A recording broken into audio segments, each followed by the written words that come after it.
Great morning, great morning, great morning. You guys come on in. Come on in.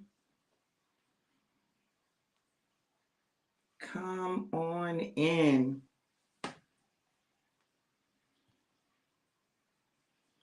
All right, while you guys are coming in, I'm going to go ahead and share.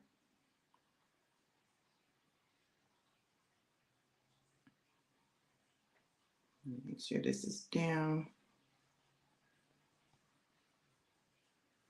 Come on in, you guys.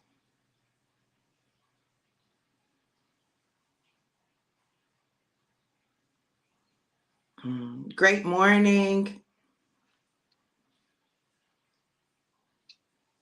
It's a beautiful day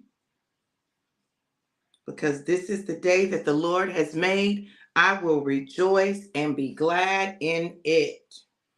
Come on in, come on in, come on in.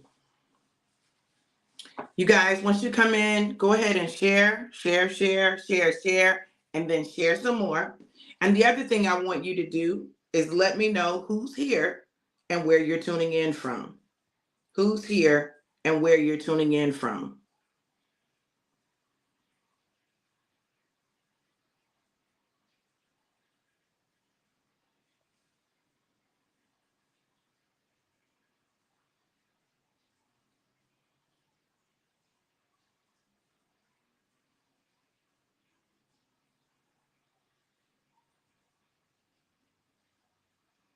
Come on in, come on in.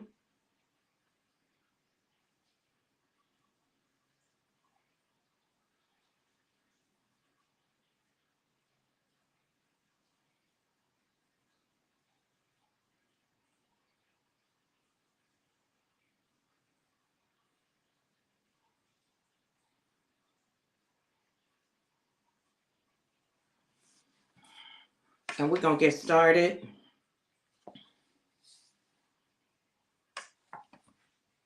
My son was fussing at me because he's on my lives on IG, and so sometimes I don't see him if I'm not on the tab on the laptop. So I got to keep that tab up so I can see my baby. Okay. He said, "No, Mama, you need to see me." I said, "Okay, sir. Okay, I got you." Listen, this morning we're gonna go ahead and get started.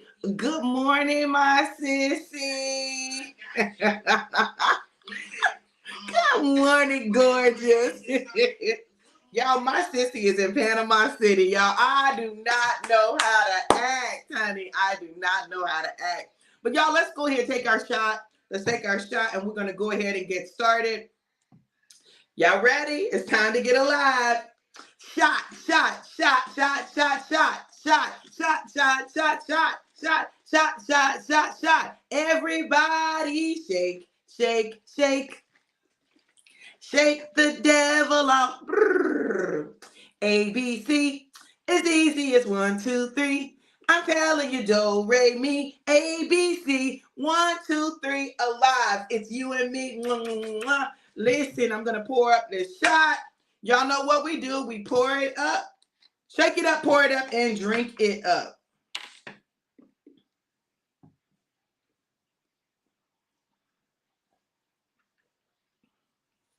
Let me go on and pour my hubby and my sister up, honey. You know they got to get their shots too. Y'all know this fast has been different. We've been doing the devotionals, right? So we're doing the fast, reading the devotions from Forward Focus 21 days to set focus and propel you into destiny, volume 2.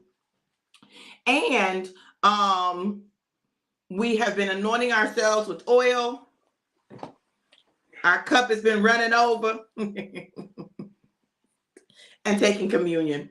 So we're coming to the close of the fast. This is day 17. We only have a few more days left, and I know that God is getting ready to perform. You're poor, our sister. Getting ready to perform some miracles. I'll take her one of those too. It's in the box. So we're going to go on and anoint ourselves.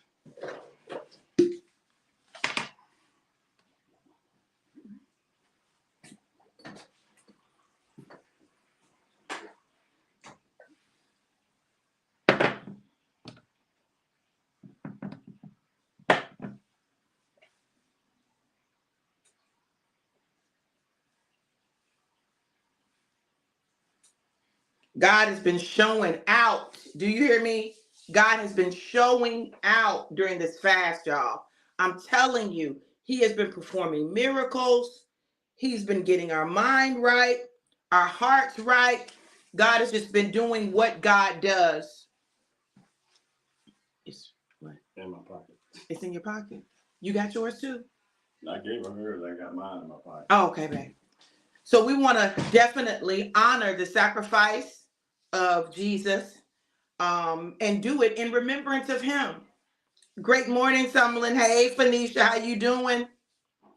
So on that night, it was the last time that Jesus would be with the disciples celebrating Passover. We know Passover was created as a memorial to what God did in protecting the children of Israel's firstborn when they were informed to put blood over the doorposts, and that would be a sign to the death angel to pass over their house and not to take the firstborn at that house. And so that was the celebration, and God began to give instructions on what they were to do to make sure that future generations did not forget what God had done, that future generations would have the opportunity to have the stories recounted to them, that they would always remember and keep on their mind what God has done for them. And so on that night, Jesus took the traditional Passover celebration and converted it. It no longer was just about what God had done. It was about what God was getting ready to do. It was about establishing the new covenant. It was about letting them know what was getting ready to transpire. And so as he prepared to go into his suffering, to go into his sacrifice, to go into his own death as the firstborn of God, my God, today, y'all, I don't know if y'all understand the power and the significance of what Jesus did that night at Passover, right? At that Passover dinner, what made it different and what set it apart. But that night he told them, he said, listen, this is my body broken for you. He was letting them know that his body was going to be broken for them. It wasn't for him. It was for them. It wasn't for his sins. It was for them. It was for their sins. So this is my body broken for you. Take it and eat it.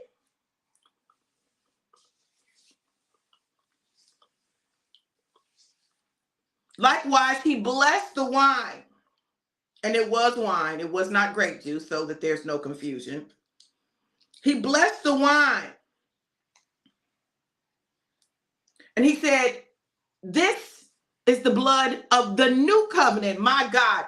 God, Jesus right then translated what had been done to what was getting ready to be done, that served not just for those who had gone before, but what he was doing for those who were there and those who would come, which includes us. He said, this is the blood of the new covenant. When you drink it, you're partaking in my shedding of blood. You're partaking in my suffering. You're partaking in what I did. And as often as you do so in remembrance of me. So on that night, they sacrificed. They knew that they didn't fully understand. Yeah, I want y'all to think about this. You hanging out with your friends and you're doing a celebration that you all, have done before. They had done it before. And suddenly,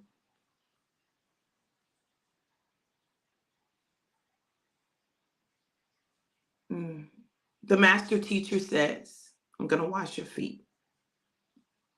And you're like, well, wait a minute, you're the teacher. I'm supposed to be washing your feet. You're not supposed to wash my feet.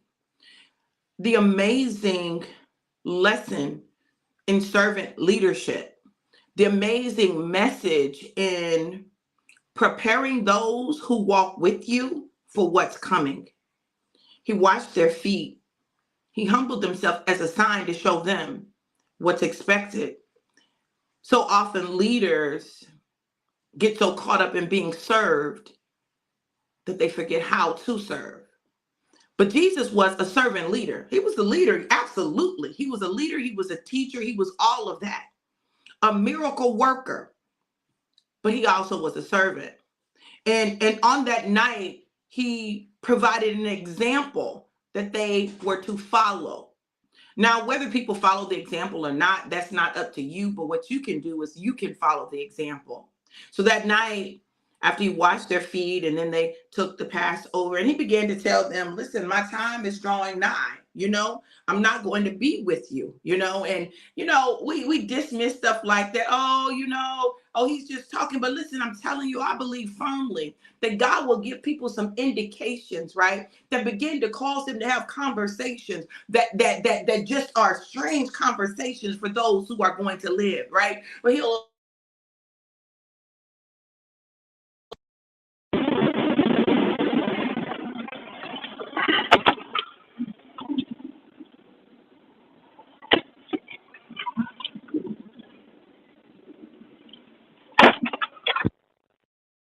and he did know. He knew what was getting ready to happen. He knew what we were going to need in order to be able to survive. He knew. And likewise, we have to pay attention. We have to pay attention because what God is doing in this season is something that's not been done like this before. So you got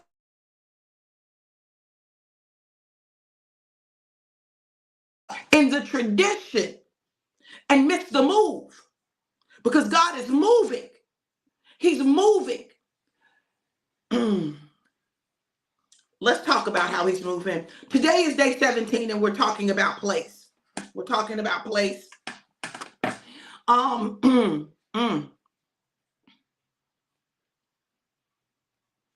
God.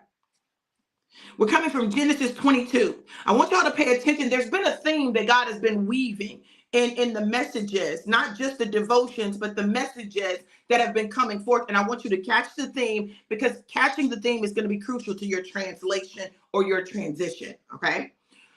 Genesis 22, 13 through 15. Then Abraham looked up and saw a ram caught by its horns in a thicket. So he took the ram and sacrificed it as a burnt offering in place of his son. Abraham named the place Yahweh Jireh, which means the Lord will provide. To this day, people still use that name as a proverb. On the mountain of the Lord, it will be provided. Then the angel of the Lord called again to Abraham from heaven.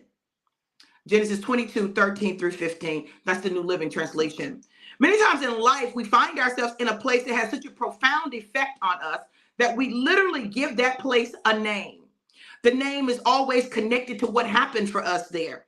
And sometimes there are places where multiple people have had similar experiences, like those places where everyone knew that was where it was going down.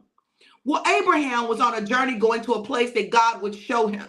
And even after he got to that place, he had to go to more places. Those places of particular significance to him, he gave a name. In this text, he had been charged by God to go and sacrifice his son of promise. Not the one who came through his wife's handmaid, but the one who came from his wife who had been barren. Abraham agreed to do what the Lord told him to do and took his son to a place that probably would have had a very different name if things had gone differently.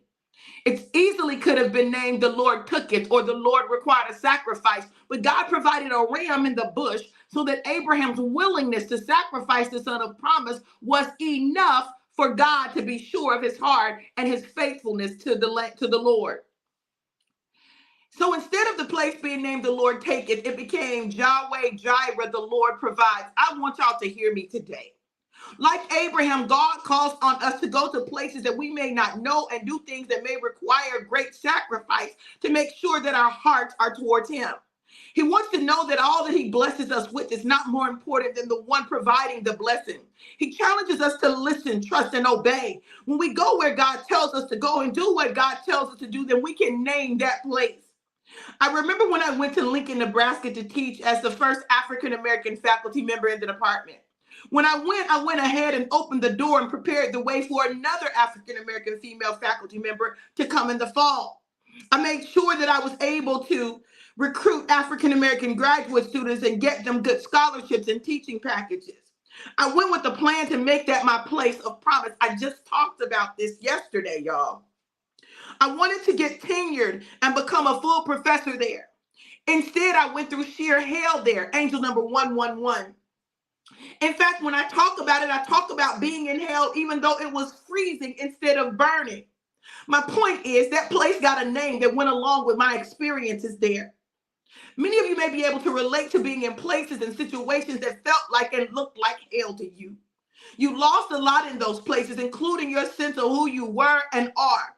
You may have felt like it was never going to get better. You would never get out of that place. You may have found yourself looking at other people in the place where they were wanting to beg them, where they were and wanting to beg them for a sip of their refreshing water. Well, I came to tell you today that it is time to name the place, not the place where you are, but the place where you are going. No longer do you have to stay stuck in your own personal hell. You can name the place where you want to be, know you should be, and know that God has created you to be. When you name it, you are prophesying to yourself. You have to call yourself into that place. Right now, begin to name the place that God has called you to be. Is it Eden, the garden? Or Canaan, the promised land? Or Bethesda, the place of healing? Or wealthy place, the place of great wealth? Whatever that place is, name it and declare it over your life. Reside there now in your mind. See yourself there. Smell the air there. Feel the sun there. Feel God's presence there. It is time for us to stop naming the places we have been and start naming the place we are going. It is time for us to stop being passive and operating as bystanders in our lives and be active participants and directors God has called us to be. It is time to be the architect of your life in concert with God, who knows the ultimate plan that he has for your life. Name the place and watch the way.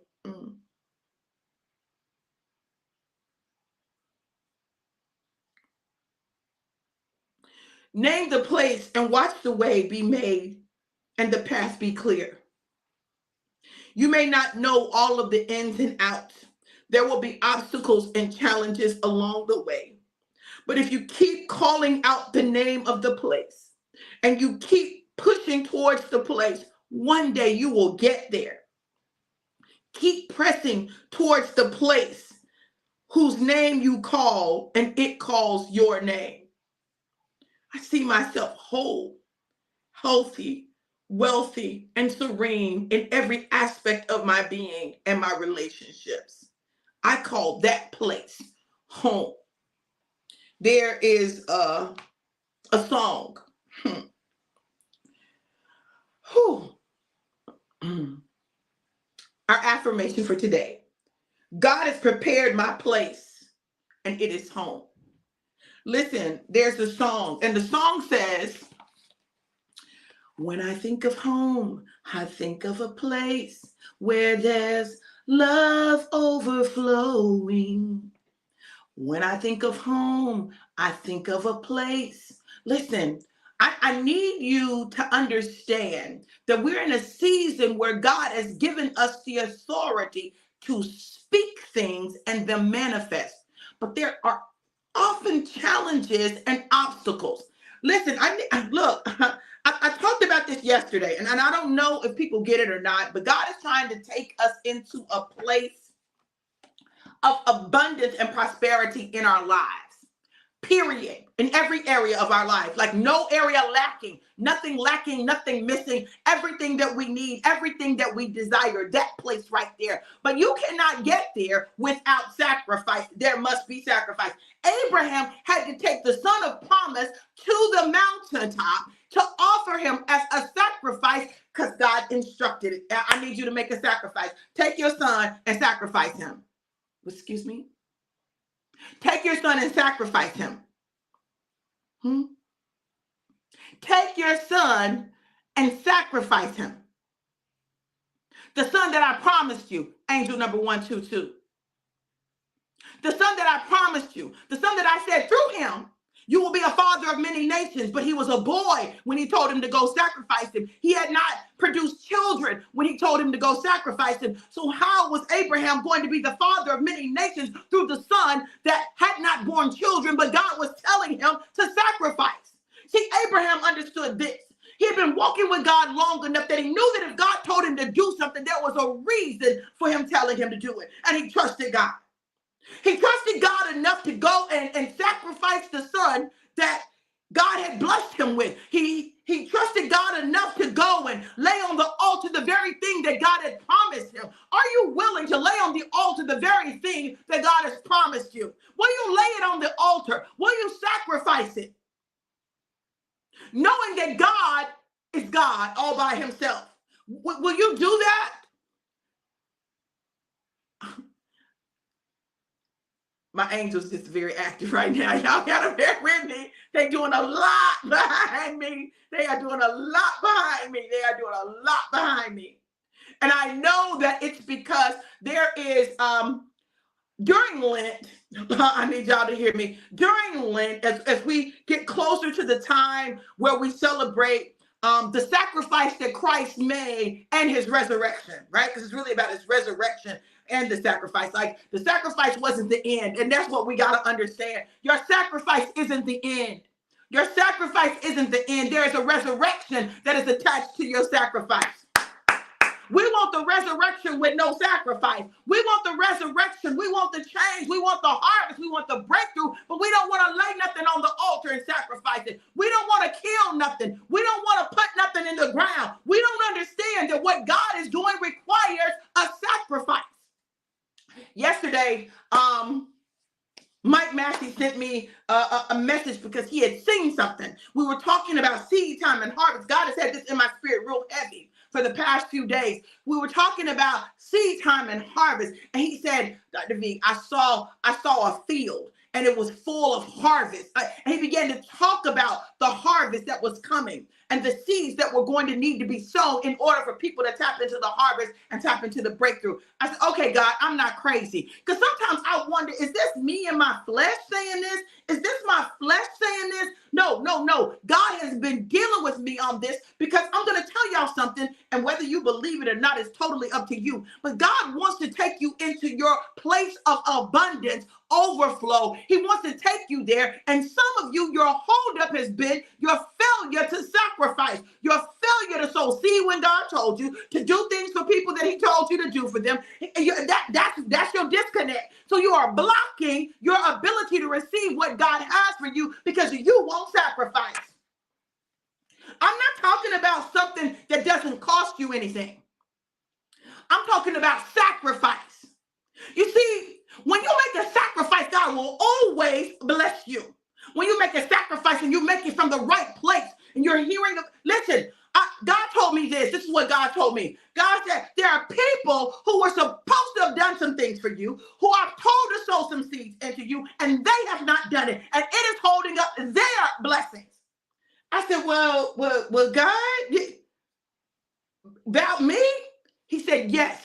He said, there are people who eat from you regularly, who have not sown a seed, will not sow a seed. God, I've spoken to them and told them to sow certain amounts, and they'll sow a tenth of it. They won't sow the whole amount. They'll sow a tenth of it. He said, those people are missing out and their blessings are being held up because of their lack of obedience. Listen, it's not about it being me. It's about obedience to God. I learned a long time ago that when God says to do something, to do it. See, look, check this out. My sister had not planned to be here. Like it wasn't something that we had on the calendar. It wasn't something that we had set up, right? But the other day we were talking and she said, I'm coming for my brother's birthday. And I said, for real, sis? She said, yeah, it wasn't on her calendar. She's extremely busy. She has a full calendar. She has her own church. Listen, but she felt that unction from God to come. And she came. Listen, you think she's going to leave here and she ain't going to be blessed? Oh, she's going to be blessed. Why? She came and blessed us. She came and she blessed us. She's walking away with a blessing. You know, when the Lord tells you to go to people's houses, don't worry about nothing, don't take nothing. She could have came with nothing, honey. Not even a toothbrush. We would have got that and made sure she was good, right? She could have came with nothing, but she was going to be taken care of. And she was going to know that she had been in a home of hospitality. And not just because that's how she does us, although that is how she does us. She was going to be taken care of. See, we won't make moves because we're afraid we're not going to be taken care of. And I don't know what God you're serving that doesn't take care of you, but my God takes care of me wherever he sends me. If he sends me to a place, he takes care of me. If the people in one place don't do right by me, he's got another place set up for me. I'm telling you, God don't play about me and he don't play about you. The difference between me and you may be that I recognize that he don't play about me and he's always going to provide for me. And I don't care what the situation or the circumstance, God is going to make provision. And it's going to be not just enough. It's going to be more than enough. That's how my God works. That's how he moves in my life. And today he had to remind me, baby, listen, I need you to understand who I am in your life and who you are in mine. I need you to understand what I have for you. And I'm talking about the totality of my existence. So I said, okay, God, okay. He said, this is what I want you to do. Now, y'all, I'm going to be very transparent with you.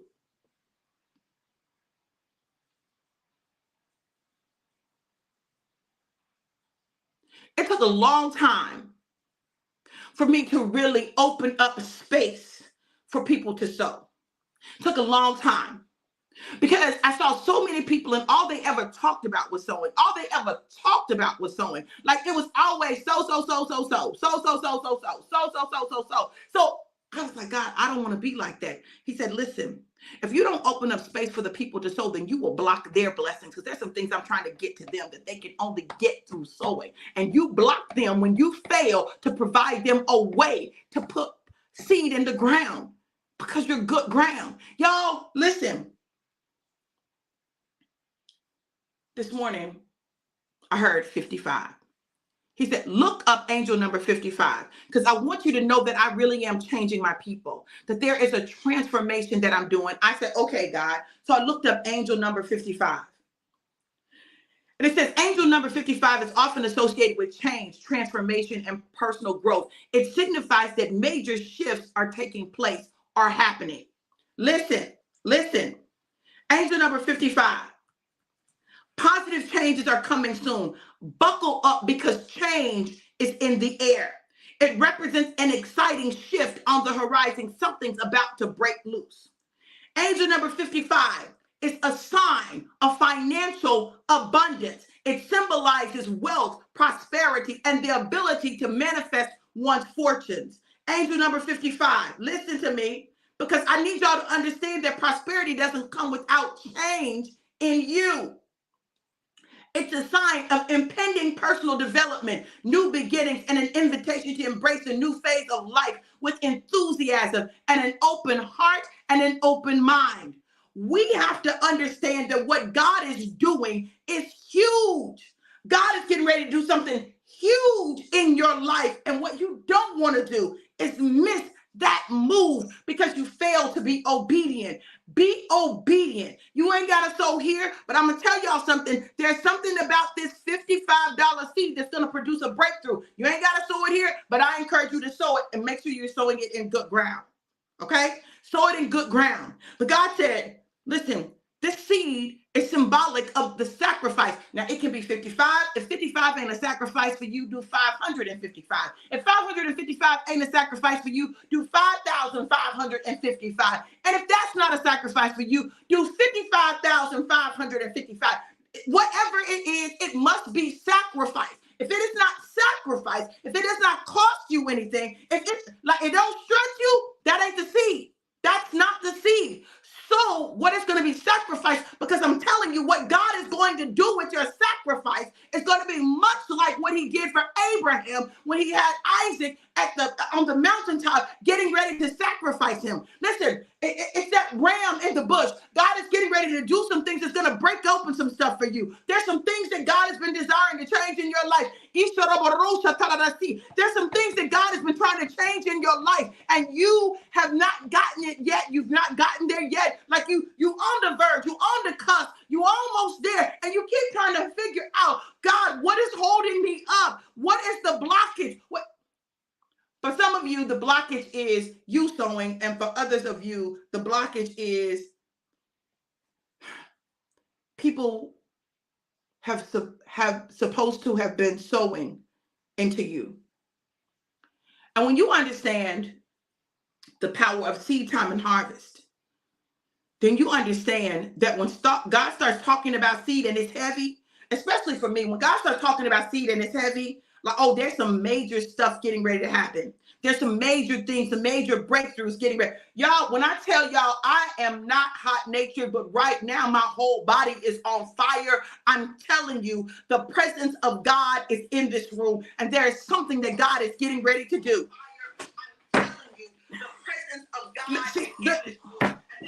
I'm telling you, listen.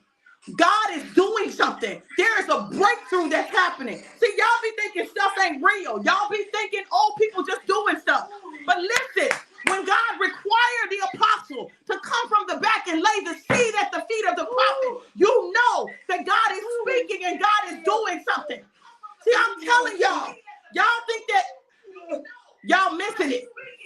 You missing it. You missing it because God is doing something. You missing it. Hold on, sis. Hold on. Hold on. Hold on. Hold on. Hold on. Hold on. Hold on. You missing it. Hold on, sis. Hold on. Hold on. Come on. Hold on. Hold on. Hold on. Hold on. Listen. Listen. There's some things that God has promised you that haven't hit your hands. That all of a sudden are getting ready to hit your hands. They getting ready to hit your hands. It's getting ready to break loose. It's getting ready to break free. The hold up, the financial hold up are getting ready to break off. There's money that's been held up that's getting ready to be released. I see 6 figures being released into your hands without struggle, without issue. It's being released right now in the name of Jesus. God said that no more shall you struggle because people have not been obedient concerning you. He said he's getting ready to move on the hearts of those that he's spoken to sow into you, and they're getting ready to release the funds that you need for what you need to do. He said, get ready for major transition in your life. He said, your season of carrying the people is over, and it is time for the people to carry you. He said, get ready because he's getting ready to bring you into the city. You get ready to move into a new city. There's a new city on the horizon. He said, you're going to come to him and you're going to say, who is this woman? And God said, I'm getting ready to use you to break the shackles off with the people. He said that those who have not valued your presence are going to miss it because you're getting ready to be gone. You're getting ready to transition because they've not done what they were supposed to do as it related to you. He said, I'll give you new lands and new territories. He said, I'll send you to a place where people have to recognize what it is you carry and what it is that you bring.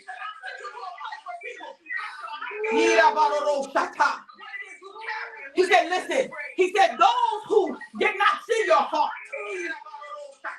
will recognize your heart when your heart is no longer connected to them. He's breaking ties. I see some ties being broken in terms of ministry and the spirit. People you carry in your heart and in your spirit. People you have prayed for. People you have labored for. He said he's breaking the ties off. He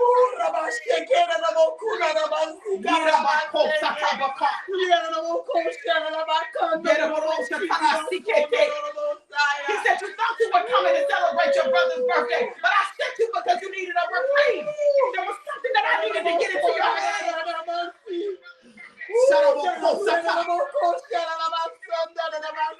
Baby, I need you to come in here.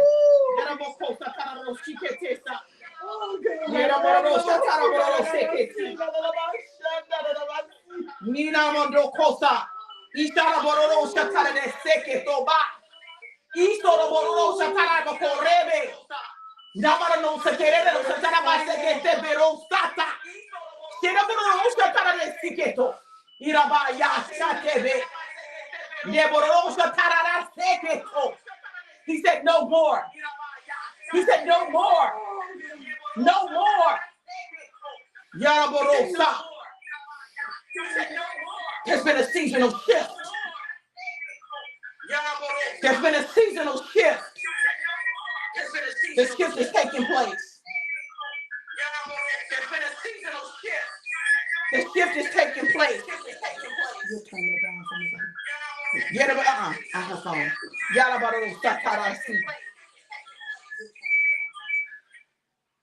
He said there's some conversations that you're going to have. Because you've been carrying some people, and it's time for you to let them know that you're letting them go. He said it's necessary for this place where he's taking you. He said you can't go to the new tethered to the old. There's tethers that he's breaking. I want y'all to know there are tethers that he's breaking in your life. There are tethers that he's breaking in your life. And until you break those tethers, you can't go to the new. Anything that's tethered is something that's tied to you. It's attached to you. Yes, God. But this season is the season where he gives you everything he's promised you. But it requires you of letting go of everything you've known. And it's going to be a sudden shift. It's not going to take long. It's going to be a sudden shift. It's going to be a swift move of God. And those who catch it will catch it, and those who don't will simply be left behind. He said multiple locations. Multiple locations. Thank you, Father. This new season is about multiplication. He's multiplying the power of what you do. And that is why you had to have interns.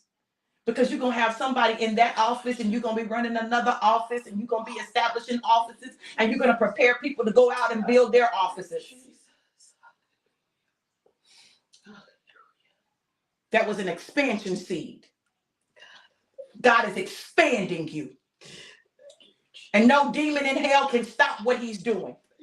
No demon in hell can stop it. I don't care whose mouth tries to be put on you, who put their mouth on you, who lie on you. It don't matter. Because listen, every word is going back to the sender. Because this is your time.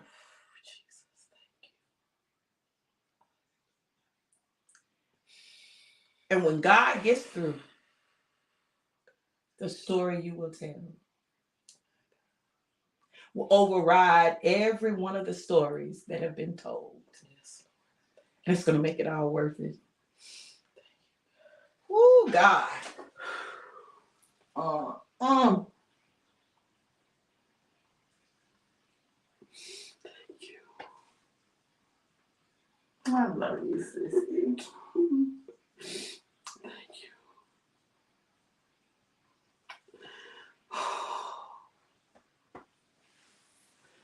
God is so good. God is so good. God is so good. God is so good. God is so good. Whew.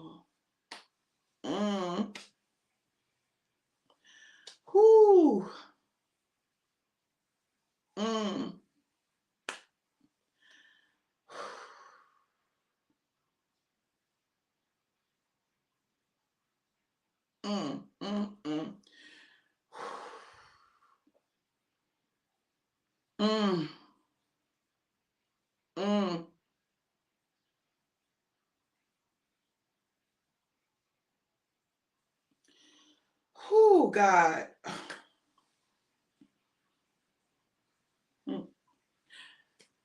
The place. Huh.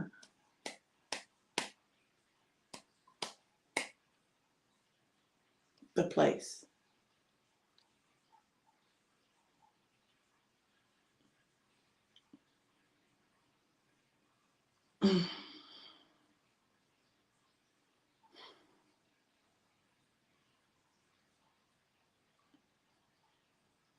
For those of you who sow, I want to make this declaration over you, and I'm going to pray over you, and I'm going to pray over your seed. Whether you're sowing live or you sow later, okay? I declare that the seed that you sow unlocks doors, uncommon doors for you. I declare uncommon favor on your behalf. I declare that the things that have held you back are broken, cut off permanently, dug out at the root, and no longer go with you. That you walk in the fullness of God's authority and who he has made you to be. That those things that God has promised you, that your seed unlocks the doors and the hearts of the people required to be touched for you to access it.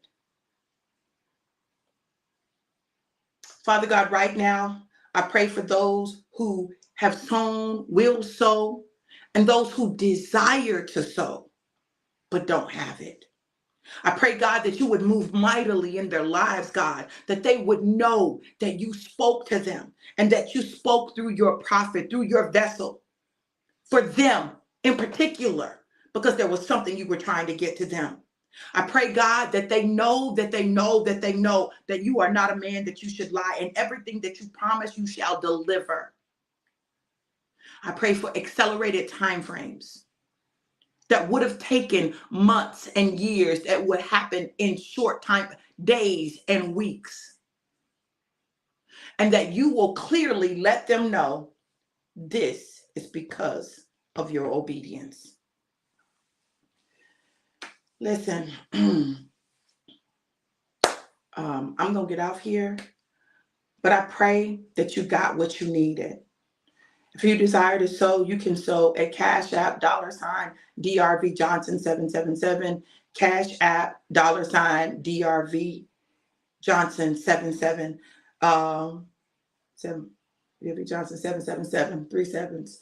I know this. I know that God is moving, and the way that he's moving is going to blow your mind. Get ready for a supernatural move of God, and get ready for a season of multiplication in your life. I love you guys to life and life more abundant. Have an amazing, incredible, and epic day. Be blessed.